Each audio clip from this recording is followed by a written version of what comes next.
കഥകളുടെ മാന്ത്രിക ലോകത്തിനായി കഥാപ്രപഞ്ചം.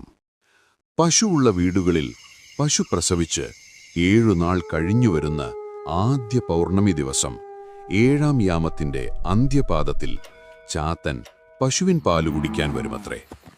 കയ്യിൽ മന്ത്രവടിയൊക്കെയുള്ള 1.5 അടി ഉയരമുള്ള ഒരു കുഞ്ഞിന്റെ രൂപമാണ് ചാത്തന്.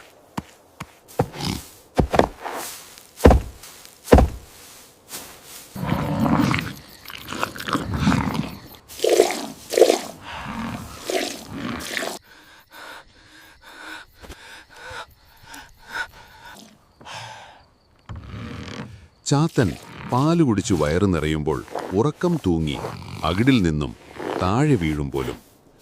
അങ്ങനെ വീഴുന്ന ചാത്തന്റെ കയ്യിൽ നിന്നും മന്ത്രവടി തെറിച്ചുപോകും. ചാത്തൻ ഉണരാൻ അരനാഴികയുടെ ദശാംശം സമയമെടുക്കും. ഉദ്ദേശം 1 മിനിറ്റ്. ആ സമയത്ത് നമ്മൾ മന്ത്രവടിയുമെടുത്ത് ഓടണം. ചാത്തൻ പിറകെ ഓടിവരും, ഒരു കുഞ്ഞിന്റെ ശബ്ദത്തിൽ ദയനീയമായി നിലവിളിച്ചുകൊണ്ട്. ദയ തോന്നി തിരിഞ്ഞു നോക്കിയാൽ ചാത്തൻ മുന്നിൽ പ്രത്യക്ഷപ്പെട്ട് നമ്മളെ കൊല്ലും. ഓടിപ്പോയി ഏതെങ്കിലും കുളത്തിലോ ആറ്റിലോ വെള്ളത്തിലിറങ്ങി നിൽക്കുക. ചാത്തൻ വെള്ളത്തിലിറങ്ങില്ല. നേരം പുലരാകും തോറും ചാത്തൻ ആജ്ഞാപിക്കും, പേടിപ്പിക്കും, അപേക്ഷിക്കും. അതിലൊന്നും വീഴാതെ വെള്ളത്തിൽ തന്നെ നിന്നാൽ മതി. അവസാനം നമ്മൾ എപ്പോഴൊക്കെ ആവശ്യപ്പെടുന്നോ അപ്പോഴൊക്കെ നമ്മൾ പറയുന്നത് ചെയ്യാമെന്ന വ്യവസ്ഥയിൽ പോകാൻ അനുവദിച്ചാൽ ചാത്തനെ വരുതിയിലാക്കാം.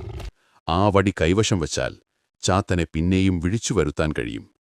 അങ്ങനെ ചാത്തന ആളിന്റെ അടിമയായി മാറി പറയുന്നതെല്ലാം ചെയ്തു തരുമെന്ന് പറയപ്പെടുന്നു. ധനം, വിളവ്, സമ്പത്ത്, ശക്തി എല്ലാം അളവില്ലാതെ ലഭിക്കും എന്നും പറയുന്നു. എന്നാൽ ചാത്തൻ അത്ര നിസാരക്കാരനല്ല. അവൻ കുഞ്ഞിന്റെ രൂപത്തിലാണെങ്കിലും കഠിന ശക്തിയുള്ള ദേവശക്തിയാണെന്ന് അറിയുക. ഭക്ഷണം, പൂജ, ബലി എന്നിവ ഇടവിട്ടു കൊടുക്കണം. ഒരിക്കൽ കൊടുക്കാതെ പോയാൽ ചാത്തൻ ക്രുദ്ധനായി വീട്ടിൽ അനർത്ഥം വരുത്തും. എന്നാൽ ചിലർ പറയുന്നത് ആ വടിയെടുക്കാൻ പോയവർ പലരും തിരിഞ്ഞു നോക്കിയതിനാൽ മരിച്ചുപോയെന്നും വളരെ വിരളരായവർക്കു മാത്രമേ മന്ത്രവടിയെടുത്ത് വീട്ടിലെത്തിച്ച് അതിന്റെ ശക്തി നേടിയിട്ടുള്ളൂ എന്നുമാണ്.